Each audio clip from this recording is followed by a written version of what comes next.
오늘 하나님께서 주신 말씀 마태복음 9장 9절에서 13절 말씀입니다. 찾으셨으면 제가 봉독해 드리도록 하겠습니다. 예수께서 그곳을 떠나 지나가시다가 마테라 하는 사람이 세관에 앉아 있는 것을 보시고 이르시되 나를 따르라 하시니 일어나 따르니라. 예수께서 마태의 집에서 앉아 음식을 잡수실 때에 많은 세리와 죄인들이 와서 예수와 그의 제자들과 함께 앉았더니 바리새인들이 보고 그의 제자들에게 이르되 어찌하여 너희 선생은 세리와 죄인들과 함께 잡수시느냐. 예수께서 들으시고 이르시되 건강한 자에게는 의사가 쓸데없고 병든 자에게라야 쓸데 있느니라. 너희는 가서 내가 긍휼을 원하고 제사를 원하지 아니하노라 하신 뜻이 무엇인지 배우라. 나는 의인을 부르러 온 것이 아니요 죄인을 부르러 왔노라 하시니라. 아멘. 마태복음이 계속 이어지고 있습니다. 지난주 8장에서부터 산상수훈까지의 그 서론이 끝나고 지금 이 8장에서부터 기적들이 나오고 있다라고 말씀드렸어요. 이 지난주에 나왔던 기적은 세 가지였죠. 나병 환자를 고치시고 백부장의 하인을 고치시고 베드로의 장모를 고치시는 이야기, 그렇죠? 그 이야기가 있었고, 그리고 오늘은 이 8장 뒷부분에 보시게 되면은 어떤 것이 나오냐면 이 귀신 들린 사람을 고치시고 그 다음에 중풍병자를, 이 메고 온 중풍병자를 고치시는 이야기가 있어요. 지금요, 요 전체적인 패턴이 이 똑같이 흘러가고 있어요. 무슨 이야기냐면 구조가 똑같습니다. 지난주에서 세 가지 질병을 고치는 이야기가 있었고 그 질병을 예수님께서 낫게 해주시는 이야기가 나오고 그 다음에 뭐가 있었어요? 서기관과 제자의 이야기가 있었죠. 예수님이 가는 곳이 어디든지 따라가겠습니다 한 서기관이 있었고, 제자가 아버지 장례 치르고 따라갈게요 하는 그 제자에 관한 이야기가 있었거든요.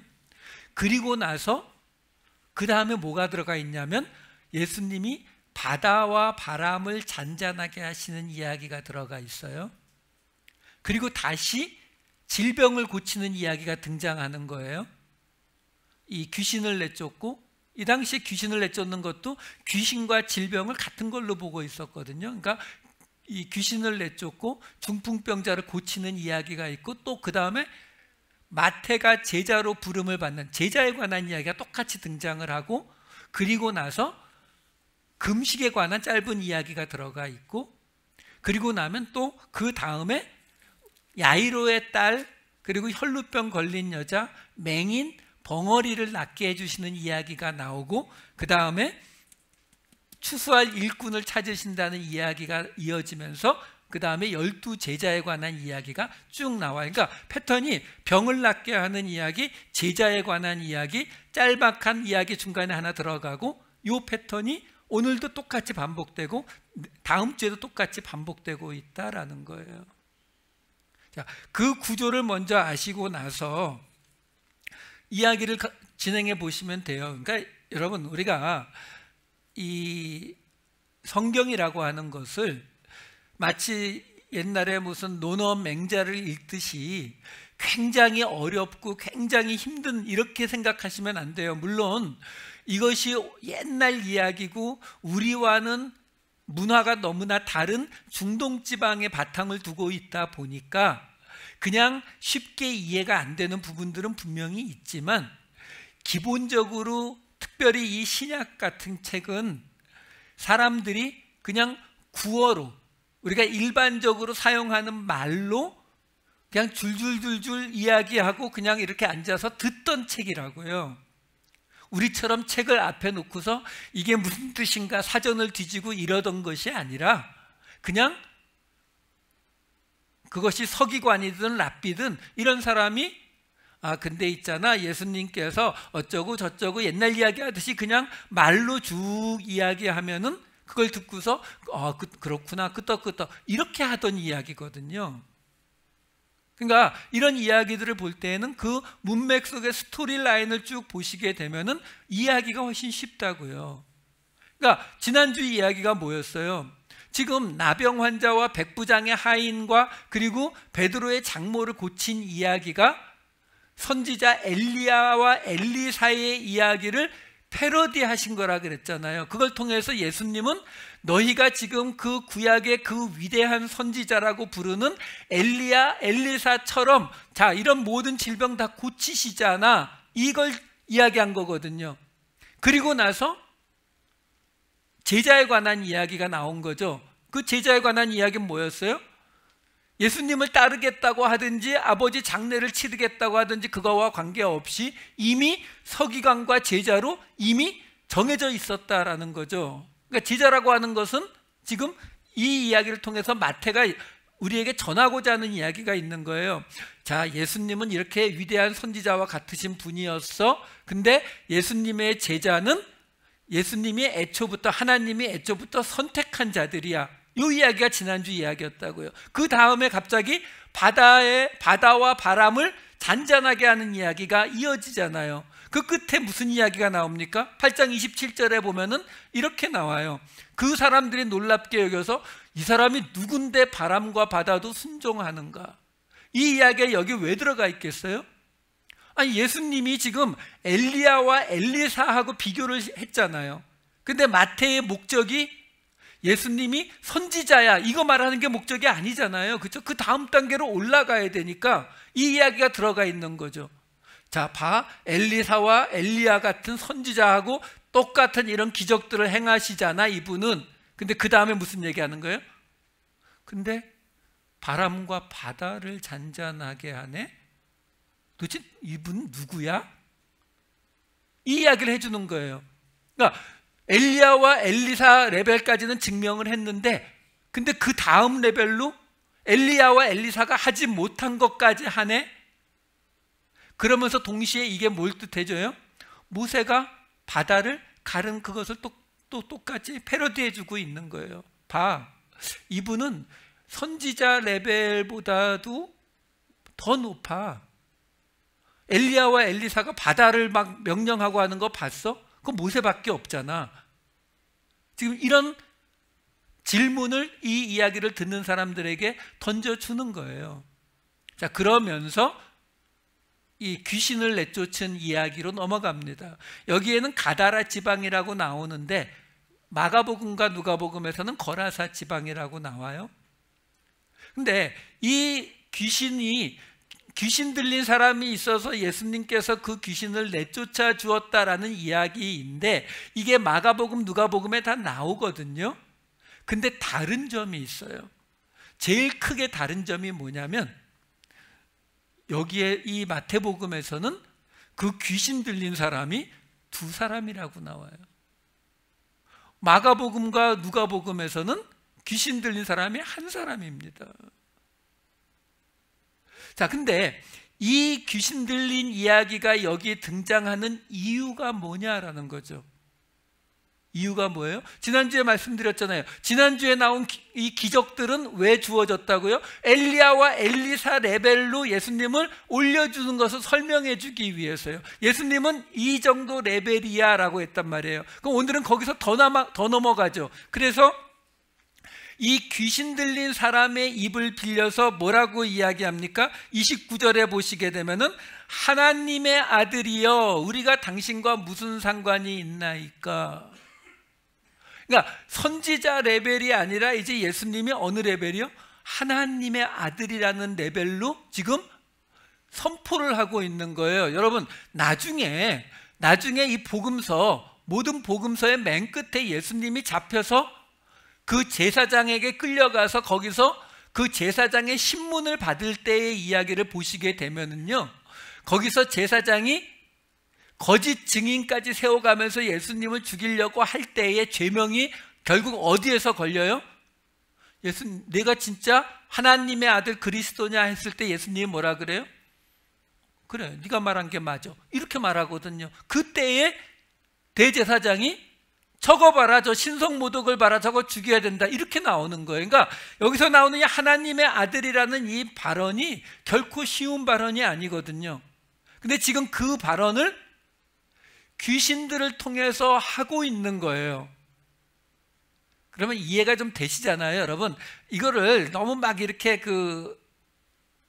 옛날 이야기라고 생각을 하지 마시고 현실에서 생각을 해보세요. 현실에서. 그러니까 우리 이걸 뭘로 비교하면 가장 여러분 우리가 이해하기가 쉬울 것 같으세요?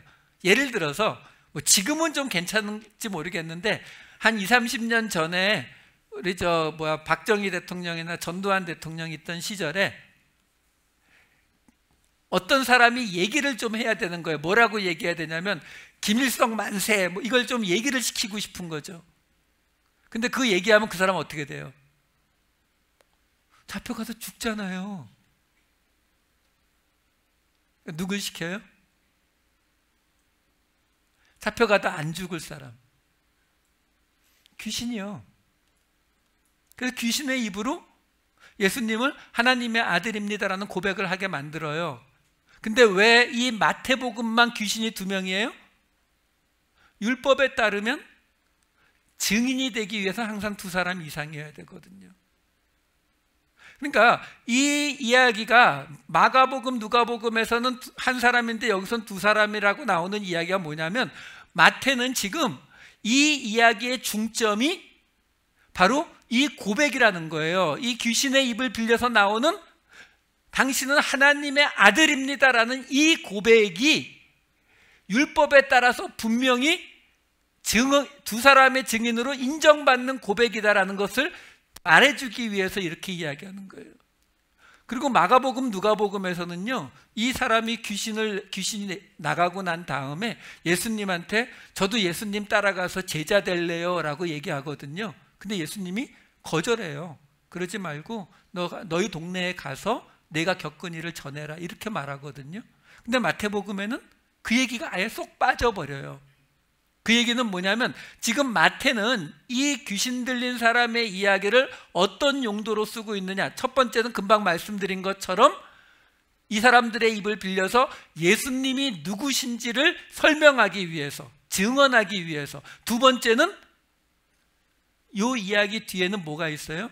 마태를 제자로 부르는 이야기. 이게 지금 똑같은 구조라 그랬잖아요. 그러니까 제자에 관한 이야기를 해야 되는데 그 제자에 관한 이야기를 할 때에 여기에서 그 이야기가 또 들어가게 되면은 포커스가 흔들리니까 빼버린 거예요. 왜? 지금 앞에서도 지난주에도 제자에 관한 이야기가 뒤에 하나 붙어 있었다 그랬잖아요. 지난주에 제자에 관한 이야기는 어떤 걸 이야기했다고요? 서기관과 제자. 이미 그들이 따르든 따르지 않든 이미 예수님께서 그들을 제자로 부른 자들이 있다라는 것을 이야기해 줬다면 오늘 이야기에서는 마태라고 하는 사람을 제자로 부른 것에 관한 이야기를 하려고 하는 거거든요. 그러니까 이 귀신 들린 사람이 귀신이 나가고 나서 제자가 되겠다는 그 요청에 대해서 예수님이 거절한 이 이야기를 아예 빼버리는 거예요. 왜?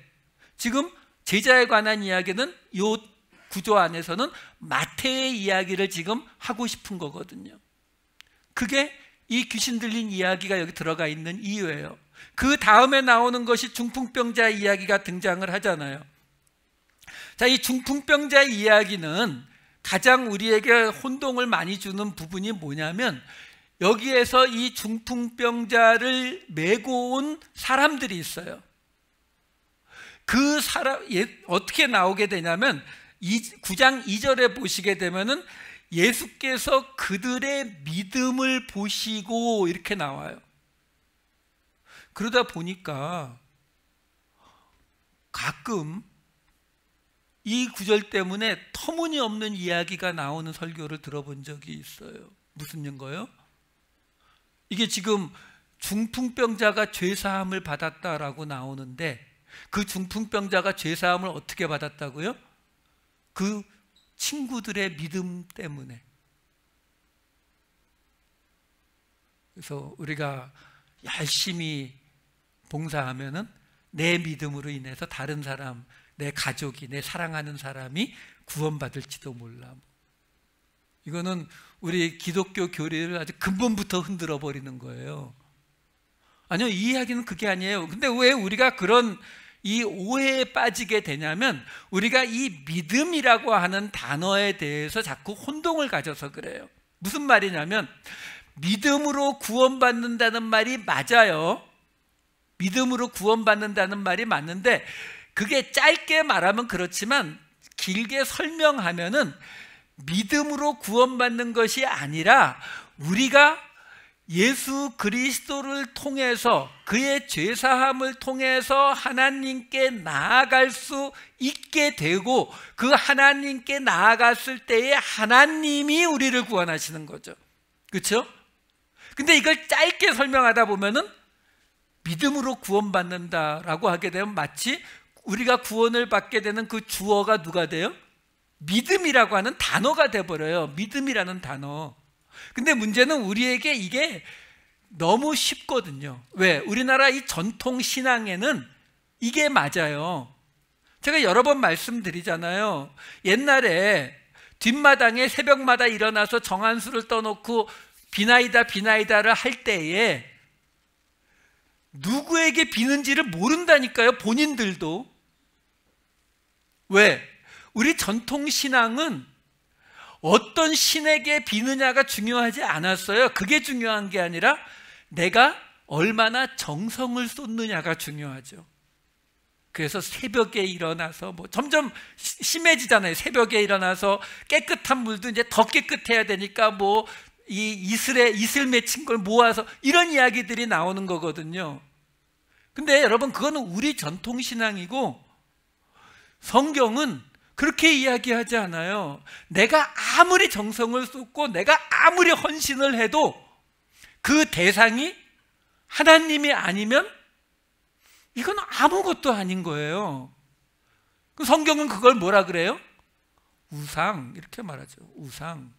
나를 위해서, 자기를 위해서 섬기는 신, 우상이에요. 다시 말해서 우리가 믿음으로 구원받았다라는 이야기를 할 때에도 그 믿음의 대상이 뭐냐라는 것이 아니 그게 더 중요하죠. 그렇지 않고 그냥 우리 전통 신앙식으로 내가 어느 만큼 확신하는지, 내가 어느 만큼 흔들리지 않는지, 이거에 포커스하면은 전혀 다른 이야기가 벌어진다고요. 다시 말해서 여기서 지금 예수님께서 얘기하시는 거죠. 그들이 중풍병자를 예수님께 끌고 왔단 말이에요. 메고 왔단 말이에요. 여기는 나오지 않지만 마가복음과 누가복음에 보면은 지붕을 뚫어가면서까지 내린단 말이죠. 자, 그 예수님이 그들의 믿음을 보시고라고 말한다고 해서 그 믿음이 예수님을 구주로 믿는 믿음이냐라는 거예요. 여기서 오해가 생기는 거죠.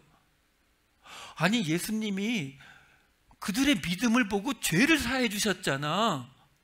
그러면 다른 사람의 믿음으로 죄사함을 받을 수 있는 거 아니야? 이렇게 오해를 한다고요. 아니요, 여기서 이들의 믿음은 뭐예요? 저 사람한테 데려가면은 모든 병을 다 낫게 한대. 그걸 믿었죠. 그걸 믿고서, 근데 그래도 예수님이 죄사함을 하지 않으셨냐? 예, 맞아요. 근데 그러면 예수님이나 하나님은 우리가 어떤 믿음의 레벨을 딱 도달하면은 무조건 거기에 반응해서 죄사함을 해주셔야 되는 거예요? 아니란 말이에요. 이건 철저하게 하나님의 자유의지죠. 그래서 우리가 누가복음에도 나오잖아요. 우리가 할 일을 다 하고 난 다음에 뭐라고 한다고요? 무익한 종입니다라고 하는 거죠. 근데 우리는 자꾸 오해하는 게, 내가 할 일 다 했잖아요. 당신이 원한 거 다 했잖아요. 그러면 구원 내놓으세요. 이렇게 생각하거든요. 아니요. 하나님은 창조주세요.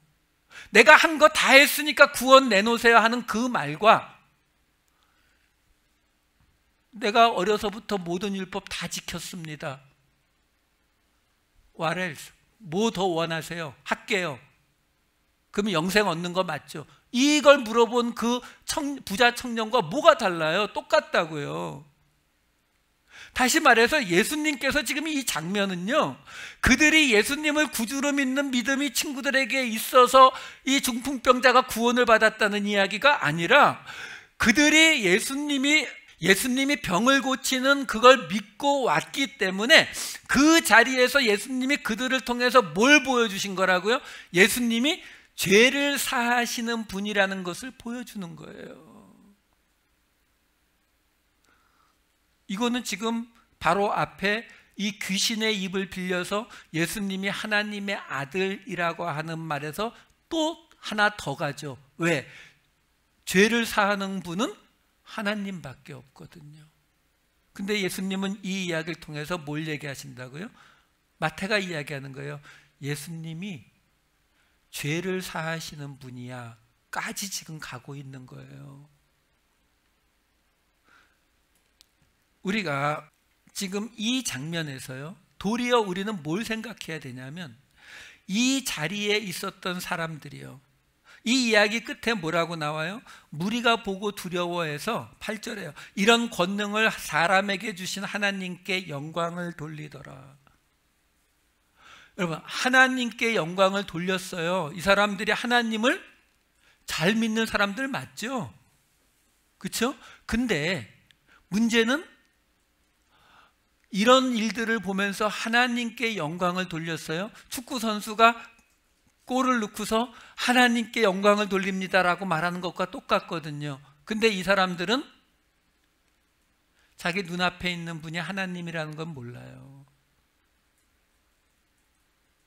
여러분, 지금 우리가 생각해 보셔야 되는 게 있어요. 뭐냐면, 지금 여기 이 중풍병자의 사건 속에서 어느 날 우리 앞에 나타나신 하나님이 계시는데, 우리가 그 하나님을 볼 수 있느냐 없느냐의 그 상황이 갈라지고 있는 상황이거든요.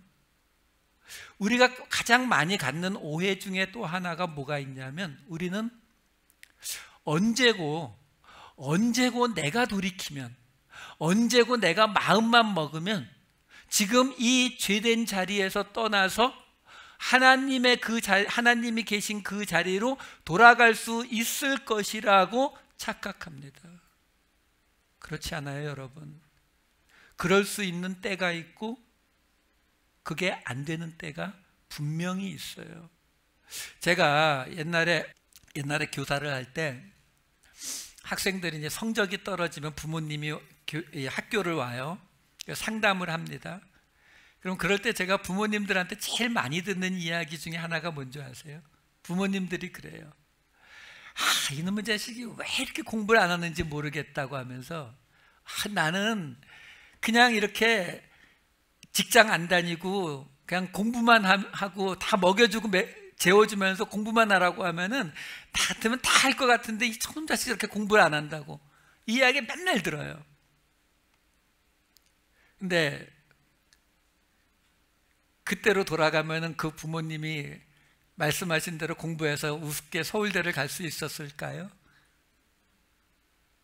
제가 처음에는 그런 이야기를 듣다가 나중에 좀 경력이 쌓이면서 나중에 그런 얘기를 하면 부모님한테 웃으면서 그래요. 누구 닮았을까요?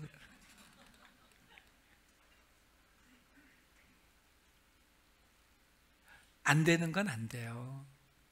지금 제 생각에는 제가 지금 뭐 17살, 15살로 돌아간다면 정말 열심히 공부해서 하버드도 갈 것 같아요. 근데 그때로 만약에 돌아간다면 안 된다니까요. 마찬가지예요, 여러분. 히브리서에 보면은 히브리서 12장 17절에 어떤 이야기가 등장합니까? 에서가 회개하고 싶어 눈물을 흘리면서 회개하려고 했는데 그 회개할 기회를 얻지 못했다라고요. 회개하려고 했는데 하나님이 아니야, 너는 회개 안 받아줄 거야 라고 하신 것이 아니라 아예 그럴 기회를 받지 못했다라고 하는 거죠. 결국 무슨 이야기냐면, 지금 이 중풍병자를 고치는 그 자리에 사람들이 너무나 많이 모여 있었기 때문에 지붕을 뚫고 내려가야 되는 그런 상황이었는데도 불구하고 그 속에서 예수님께서 그들의 그 예수님을 향한 믿음을 보시고 예수님이 죄를 사하시는 능력이 있는 분이라는 것을 알려주신 거라고요. 그 기회를 주셨거든요. 그럼에도 불구하고 그 자리에서 그 누구도 제자의 자리로 가지 못하더라라는 거예요. 가끔 상담을 하다 보면 그런 이야기를 하는 분들이 있어요. 남들은 교회를 다니고 하나님을 믿으면서 하나님께서 역사하신 많은 은혜도 경험하고 기적도 경험하고 그러는데 저는 교회를 오래 다녔는데 그런 경험을 하나도 하고 있지 못해요 라고 말씀하시는 분들이 있어요. 근데 그거 아세요? 지난주에 나왔잖아요. 서기관과 제자. 예수님을 믿게 된, 예수 그리스도의 복음을 받게 된 것 자체가 우리가 평생 얻을 수 있는 모든 것 중에 가장 큰 은혜입니다. 이게 은혜로 받아들여지지 않으면 안 돼요. 모든 은혜는 거기에서 시작하는 거예요. 그게 먼저 은혜로 받아지고 나서, 그리고 나서 나머지 작은 일들, 내 문제들에서 하나님이 도와주시고 어쩌고 한 것들이 은혜와 축복으로 느껴지는 것이지, 이 자리가 아무에게나 주어지는 자리가 아니다라는 거예요. 자, 그러면서 이제 드디어 마태를 제자로 부르시는 이야기가 등장합니다. 다시 보죠. 지금 이 마태복음에서 제자에 관한 이야기가 2번 나왔어요. 앞에서 맨 처음에는 우리 산상수훈 이야기 나올 때 갈릴리 바닷가에서 베드로와 안드레, 요한과 야고보를 부르시는 이야기가 있었잖아요. 그 이야기는 뭐였다고요?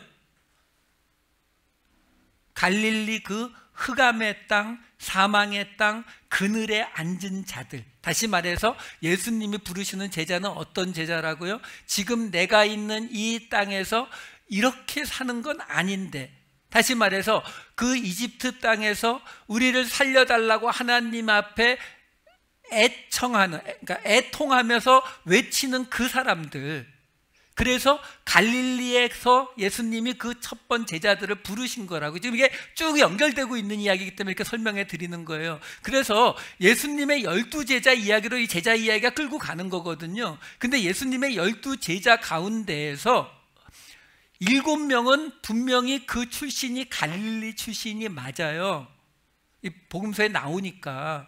나머지 5명은 우리가 몰라요. 하지만 저는 그 나머지 5명도 다 갈릴리 출신일 거라고 저는 믿습니다. 왜? 지금 이야기가 그렇게 흘러가거든요.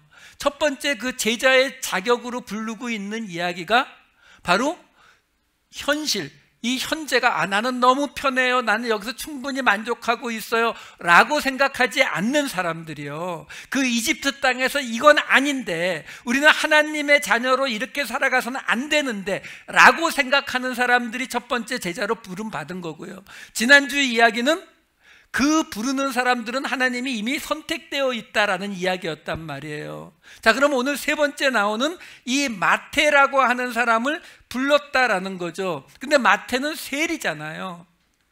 그럼 세리와 죄인, 세리와 창녀, 그러니까 죄인을 뜻하는 거거든요. 그러니까 오늘 이야기는 죄인을 불렀다라는 이야기예요, 한마디로. 그러니까 이 3번째 제자의 자격은 바로 죄인인 자, 이렇게 되는 거죠. 이것을 마태의 개인적인 이야기라고 받아들이시면 안 돼요.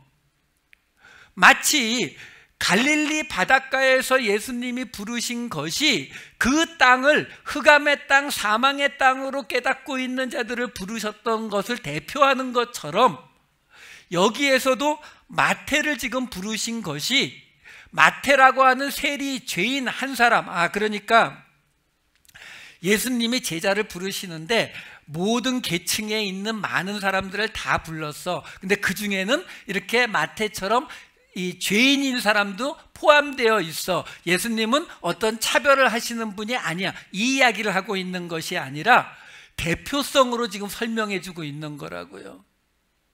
한번 보자고요. 지금 이 앞에서 이 이야기 속에서 무슨 이야기를 하냐면 지금 마태를 죄인으로 부르시고 그 마태의 집에 가서 죄인들과 세리들과 함께 식사를 하시니까, 그러니까 사람들이 당연히 이 바리새인들이 보고서 야, 너희 선생님은 어떻게 저 죄인들하고 같이 식사를 하느냐라고 묻는다고요. 이거 지금 뭐하고 똑같으냐면요, 이렇게 생각해 보시면 돼요. 죄인이라고 하는 이야기는 종교적으로 부정한 거고요, 그들과 함께 식사를 한다는 이야기는 부정해진다는 이야기예요. 그러면 그 부정한 것을 씻을 때까지는, 다시 정결하게 하기 위해서 가서 제사를 드리기 전까지는 이 사람은 아무것도 못해요. 그러니까 무슨 얘기냐면 단순히 예수님이 세리와 창녀들과 함께 식사하셨다라는 이야기가 아니라, 바리새인들이 뭐라고 하냐면 야, 너 그러면은 이번 주 안식일 제사 안 할 거네? 참석 안 하겠다는 거네? 이 이야기. 그러니까 우리식으로 말하면 홈레스 사역 갈 건데요, 근데 너 홈레스 사역 갔다가 주일 예배 올 거야, 안 올 거야? 안 올 거예요. 이 이야기하고 똑같은 상황이에요 지금. 그러니까 바리새인들이 뭐라고 하는 거예요. 그러니까 예수님이 거기에서 무슨 말씀을 하냐면, 내가 건강한 자에게 온 것이 아니다, 병든 자에게 온 것이고 의인에게 온 것이 아니라 내가 죄인에게 온 것이다 라는 말을 하시거든요. 그 이야기가 9장 12절 13절에 나와요. 예수께서 들으시고 건강한 자에게는 의사가 쓸데없고 병든 자에게 쓸데있다라고 하면서 13절에 너희는 가서 내가 긍휼을 원하고 제사를 원하지 아니하노라 하신 뜻이 무엇인지 배우라. 나는 의인을 부르러 온 것이 아니라 죄인을 부르러 왔노라 하시니라. 여기에서 13절의 이 앞부분, 내가 긍휼을 원하고 제사를 원하지 아니하노라 하신 뜻, 이 이야기는 호세아서 6장 6절 말씀을 인용한 거예요. 함께 보죠. 지금 마태복음 9장 13절에는 내가 긍휼을 원하고 제사를 원하지 아니하노라 하신 뜻이 무엇인지 배워라 라고 이야기하고 있잖아요. 근데 호세아서에는 뭐라고 나오냐면 나는 인애를 원하고 제사를 원하지 아니하며 번제보다 하나님을 아는 것을 원하노라 라고 말하고 있다라는 거죠. 이 호세아서의 말씀은요, 두 가지로 해석이 가능해요. 무슨 얘기냐면 나는 인애를 원하고 제사를 원하지 않는다라는 말을 그냥 우리 전통적인 해석대로 하셔도 맞는 거예요. 무슨 말이냐면 너희들이 지금 사람들에게 인애, 여기 자비거든요, 자비를 베풀지 않고 나에게 와서 제사만 드리고 있는데 나는 너희가 사람들에게 자비를 베풀기를 원하지 나한테 제사 드리기를 원하지를 않는다, 이 말이거든요. 이게 전통적인 해석이고 그것도 맞아요. 또 한 가지 어떻게도 해석해 볼 수 있냐면은 여기에서 지금 이 제사라고 번역이 되어 있는 이 단어가 제바흐라는 단어인데, 이 단어가 자바흐라는 단어에서 왔거든요. 이 자바흐라는 단어는 죽이다의 뜻이에요. 도살하다의 뜻이에요. 그래서 죽인 것, 도살한 것 해서 이 제바흐가 제사, 제물이 되는 거거든요. 그래서 이 호세아서의 말씀은 우리가 어떻게 해도, 왜냐하면 이게 지금 호세아서가 북이스라엘, 에브라임의 멸망을 앞두고 지금 하나님께서 경고하시는 말씀이기 때문에 어떤 해석도 가능하냐면은 하나님께서 말씀하시는 거예요. 나는 내가 너희에게 자비를 베풀기를 원하지 너희에게 벌을 내려서 너희들을 죽이게 되기를 원하지 않는다. 이렇게도 해석이 가능해요. 뭐 어느 쪽으로 해석하셔도 둘 다 맞아요. 그러면서 뭐라고 말씀하세요? 제사보다, 번제보다 하나님을 아는 것을 원하노라. 자, 예수님이 이 구절을 어떻게 지금 인용하셨다고요? 그 구절을 그대로 인용하시면서 그 뜻이 무엇인지 배워라 라고 이야기하잖아요. 그러니까 결국 지금 예수님이 이 이야기를, 마태를 부르시고 세리와 죄인들과 함께 식사하시는 것에 대해서 바리새인들이 뭐라고 하니까 예수님이 이 구절을 인용하시면서 뭐라고 하는 거예요? 그걸 배워라. 뭘 배워요? 하나님을 아는 것. 지금 호세아서에서 내가 인애를 원하고 제사를 원하지 않는다라고 하는 그 뜻이 뭐예요? 하나님을 알기를 원한다라고 말씀하시잖아요. 그러니까 그걸 예수님이 지금 배워라라는 이야기는 너희가 지금 하나님이 누구신지, 하나님이 진짜로 원하시는 게 뭔지 너희들 모르고 있구나 라고 말씀하시는 거예요. 이게 바리새인들에게는 그야말로 자존심을 건드리는 거죠. 왜? 하나님에 대한 전문가들이잖아요. 마치 목사인 저에게 누군가 와서 얘기하다가 다른 얘기도 아니고 에이 성경을 모르시네요 이러면 얼마나 자존심 상하겠어요. 내가 전문가라고 생각하는데, 그렇죠? 근데 지금 바리새인들에게 예수님이 그 이야기를 지금 하고 있는 거예요. 배워라. 여러분, 우리가 이것도 좀 한번 생각하고 지나갑시다. 무슨 이야기냐면 하나님의 말씀을 배워야 한다라는 거예요. 배워야 한다. 이게 앞에서 말씀드린 믿음의 이야기하고 같은 이야기예요. 무슨 이야기냐면 우리는 가끔 그런 이야기 들어요. 뭐 그런 신학이니 뭐니 이런 거 전혀 필요 없다고. 그냥 하나님을 잘 믿으면 되는 거고 열심히 믿으면 되는 거라고. 아니라니까요. 내가 믿는 대상이 누군지 모르고 믿는 거는 그건 믿음이 아니에요. 적어도 성경이 말하는 믿음이 아니란 말이에요. 성경이 말하는 믿음은, 여러분, 이 성경이라는 책이 왜 우리에게 주어졌고, 아까도 말씀드렸듯이 특별히 이 신약 같은 경우는 코이네 그릭이라고 해서, 코이네라는 게 그냥 일반적인 공용의, 그러니까 모든 사람들이 그냥 가장 많이 사용하는 옛날 그리스어로 쓰여졌어요. 왜? 쉽게 읽어야 되니까요. 여러분 그거 아세요?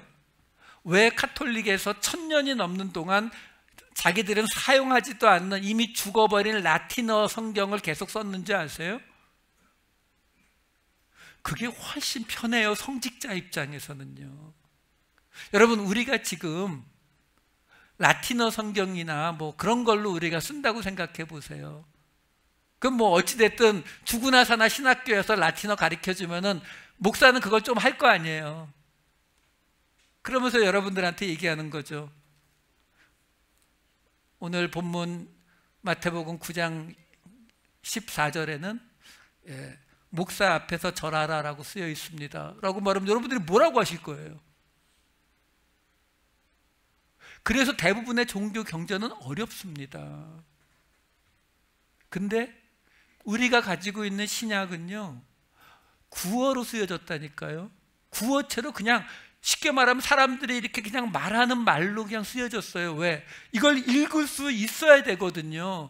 달래 종교개혁가 마르틴 루터나 이런 사람들이 그 카톨릭과 칼을 들고 싸우는 그 상황 속에서도 종교개혁을 하자마자 제일 먼저 한 게 자기네 나라 언어로 성경 번역하는 거였어요.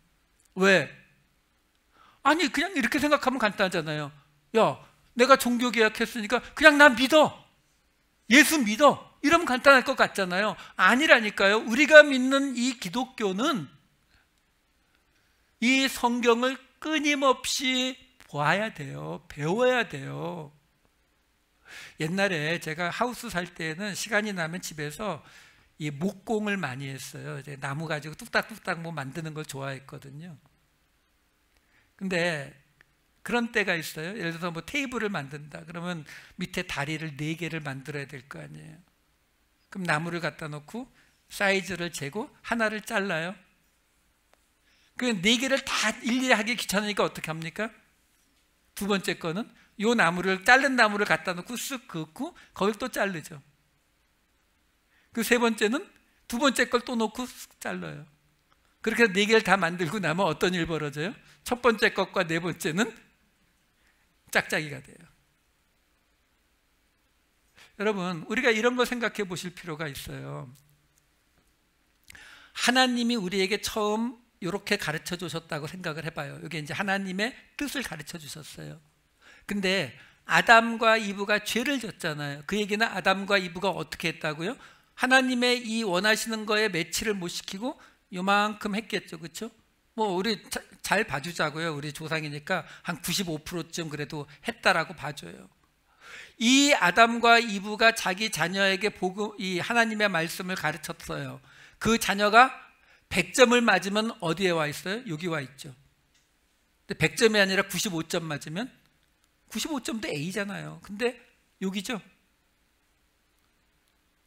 그렇게 수천 년이 흘렀으면 어떻게 돼요? 지금 우리 모습이죠. 우리의 본성을 보게 되면 성경에 나오는 것과 정반대가 되어 있잖아요. 여러분, 우리 성경에 나오는 이야기, 이 기독교, 지금 마태가 하고 있는 이야기 두 가지라고 말씀드렸어요. 예수님이 누구신지, 그리고 어떤 사람들이 제자로 부름받았는지, 이 이야기를 하고 있는 거거든요. 근데 이 두 가지가 다 뭐라고요? 우리가 가지고 있는 일반 상식하고 안 맞는다는 거예요. 안 맞기 때문에 우리는 끊임없이 성경으로 돌아가서 성경으로 기준을 계속 잡아야 돼요. 그렇지 않고, 성경이 기준이 되지 않고 목사나 장로나 집사님, 저 권사님의 이야기를 자꾸 듣다 보면 어떻게 된다고요? 처음엔 큰 문제 없어요. 근데 시간이 지나면 어떻게 돼요? 짝짝이가 된다니까요. 그러니까 계속 끝없이 다시 일로 돌아오라는 거예요. 그걸 예수님이 지금 뭐라고 설명하신다고요? 배우라. 배워야 한다라고 말하고 있는 거예요. 자, 그런데 배워라라고 말하는데요, 지금 오늘 이 마태의 이야기를 지금 설명드리는 거예요. 이 마태의 오늘 요 이야기, 예수님께서 마태를 부르신 이 이야기가 마가복음과 누가복음에도 나오거든요. 근데 거기 마가복음과 누가복음에서는 이 마태를 이름을 누구라고 하냐면 세리 레위라고 설명해 줍니다. 그러니까 레위가 본명이에요. 그러니까 마태는 뭐 두 번째 이름일지 뭐 무슨 이름일지 우리가 잘 모르죠. 근데 재밌는 거는 마태복음은 누가 썼어요? 혹시 아세요? 마태가 썼거든요. 그러니까 본인이 썼어요. 본인이 썼는데 여기에 본인만 자기 레위라는 이름을 쓰지 않고 마태라는 이름을 쓰고 있다라는 거죠. 이건 뭐 당연히 의도적인 거잖아요. 그렇죠? 그러면 마태라는 이름이 어떤 뜻이냐, 학자들마다 다 이야기가 다른데 저는 그 중에 어느 한 학자의 주장이 가장 저한테 와닿더라고요. 무슨 얘기냐면, 지금 이 마태라고 하는, 이 헬라어에서 마테오라고 나옵니다. 마테오.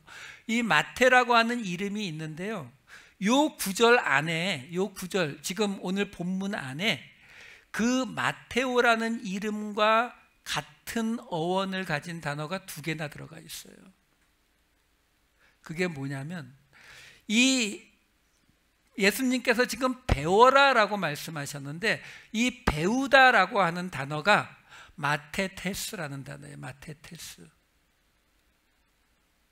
그 제자, 여기 지금 제자가 나오잖아요. 예수님과 그의 제자들하고 나오는데 그 제자라는 단어가 어떤 단어냐면, 제자가 누구예요? 배우는 사람이잖아요.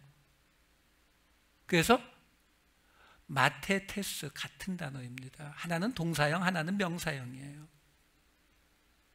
그러니까 무슨 말이냐면, 지금 마태는요, 여기에서 자기가 지금 예수님의 제자로 부름받은 그 이야기를 지금 뭐라고 하고 있는 거냐면, 자기는 배우는 자, 제자. 근데 그 마태는 직업이 뭐였어요? 세리 죄인. 지금 마태는 무슨 얘기를 하고 있는 거냐면, 예수님의 제자로 부름받는 사람은 말씀을 배우는 자인데 죄인인 사람, 나 같은 자라고 설명해 주고 있다라는 거예요. 여러분, 이게 정상적인 거 아니죠? 왜요? 아니, 뭐 쉽게 예를 들어 보세요. 우리 중엔 그런 분은 없지만 어떤 한 분이, 우리 모두가 저 사람은 아니야, 이렇게 생각하는 사람이 있다고 쳐요. 근데 우리가 만약에 리더를 세우는데 그 사람 세우자고 하면은 다 반대할 거 아니에요. 여러분, 이 당시에 죄인을 제자로 부른다고 하는 것 자체가 엄청난 파격이 맞아요. 그 파격을 지금 예수님이 행하시니까 당연히 그거에 대한 반대말이 나오는 것이고요. 그 반대에 관한 이야기가 나오니까 그 다음에 금식에 관한 논쟁을 예수님께서 끄집어내시는 거예요. 금식을 하는데 요한의 제자들이, 세례 요한의 제자들이 와서 아니 우리도 금식하고 바리새인들도 금식하는데 왜 당신의 제자들은 금식을 안 합니까? 라고 묻는 거예요. 이 당시에 금식을 하는 이유가 많아요. 뭐 하나님 앞에 나갈 때도 금식하고 기도할 때도 금식하고 뭐 정기적으로 금식하고 이런 금식하는 이유가 많았거든요. 근데 그 말을 들은 예수님께서 뭐라고 대답하시냐면 신랑과 함께 있을 때의 손님들이 금식할 수 없다. 신랑을 잃어버리면 금식할 것이다. 무슨 말을 하고 있는, 여러분 이거는 지금 예수님께서 이 세례 요한의 제자들에게 지금 우리는 금식 안 하는데 나중에 내가 떠나가고 나면 같이 금식할까, 이 말하고 있는 게 아니에요. 왜? 지금 요한의 제자들이 자기들도 금식하고 바리새인들도 금식한다라고 말한 걸로 봐서는 이 금식은 뭐 하나님 앞에 나가기 위해서 또는 뭐 슬픈 일이 있을 때 또는 뭐 여러 가지 이유로 금식하는 게 아니죠. 왜? 그거는 개인적인 이유들이니까. 요한의 제자들과 바리새인들이 같이 금식하고 있는 거니까 이거는 무슨 절기 금식이든지 뭔지 정기적으로 하는 금식이라고요. 그 금식을 하고 있는데 예수님이 뭐라고 이야기하냐면 내 제자들은 나중에 나를 빼앗겼을 때 그 슬픔 때문에는 금식을 할 거야. 너희들이 하고 있는 그 교회의 전통으로 하고 있는 금식 그런 거 안 해. 이 이야기를 던져버리시는 거예요. 그러니까 지금 죄인인 마태를 부르시는 것부터가 엄청난 파격인데 그 파격에 또 파격을 더하시는 거예요. 그러면서 마지막 결론이 뭐라고 나오는 거냐면 새 배 조각을 낡은 옷에 붙이게 되면 옷이 찢어지는 것처럼 새 포도주를 낡은 부대에 넣게 되면 부대가 찢어지는 것처럼 새 포도주는 새 부대에 넣을 수밖에 없다. 무슨 얘기죠? 지금 예수님이 말씀하시는, 예수님이 누구신지, 어떤 사람들이 예수의 제자가 되는지의 이 모든 이야기들은 지금 너희가 가지고 있는 그 율법의 낡은 부대로는 결코 받아들일 수 없다라고 말씀하시는 거예요. 오직 새로운 부대에만 받아들일 수 있다. 그 설명을 지금 우리에게 해주고 있는 겁니다. 여러분, 이건 뭐 지금도 마찬가지예요. 지금도 인간으로 왔던 한 청년 하나가 그분이 하나님이시라는 것이, 이걸 믿는다는 게 결코 간단한 이야기가 아닙니다. 여러분 한번 돌이켜 생각해 보세요. 내가 어떻게 예수를 믿게 됐지? 한번 생각해 보세요. 결코 간단한 이야기가 아니에요. 그게 믿어지는 거거든요. 근데 거기에 더해서 지금 예수의 제자가 되는 사람들은 어떤 사람들이라고요? 갈릴리에 있는 사람들. 내가 지금 갈릴리, 애굽 땅에 있다라고 깨닫고 있는데 하나님의 선택을 받은 사람 중에 자신이 죄인이라고 하는 것을 알고 있는 사람들, 고백하는 사람들, 이 사람들이 지금 예수님 앞에 나오게 되더라라고 지금 마태는 이야기해주고 있는 것입니다. 여러분, 저는 우리가 이제 1년이 지났잖아요. 이제 이 새로운 한 해에는 제가 이 송구영신 예배에도 말씀드렸지만 이제는 예수님의 그 말씀이 육신이 되신 것처럼 우리도 그동안 우리가 하나님께 받은 이 말씀들을 이 땅에 육신으로 만들어주기를 원해요. 그래서 이제 홈레스 사역도 시작할 것이고요. 우리가 말씀이 내 안에 지식으로만 남는다고 하면은 아무 의미가 없잖아요. 말씀이 나에게, 내 가정에, 내 직장에, 우리가 있는 그 모든 곳에서 살아있는 말씀으로 살아있는 말씀이 뭔데요? 뭔가 움직이고 뭔가 나타난다는 거잖아요. 그걸 우리가 감당할 때에 그게 말씀이 육신이 되는 것이고 그게 말씀이 육신이 되신 예수님을 따라가는 모습이 된다라는 것입니다. 여러분, 마태가 된 것처럼, 마태가 죄인인 제자가 된 것처럼 우리도 이제 그 율법의 낡은 부대가 아닌 새로운 부대, 상식으로 이해되지 않아서 끊임없이 말씀으로 돌아가야 하는 그 새로운 부대 속에 우리를 위해 흘려주신 예수님의 그 피, 그 포도주를 담으시는, 그래서 이 새로운 한 해에는 우리를 통해 이 세상에 예수 그리스도를 보여주는 우리 모두가 되시기를 우리 주 예수 그리스도의 이름으로 축원드립니다.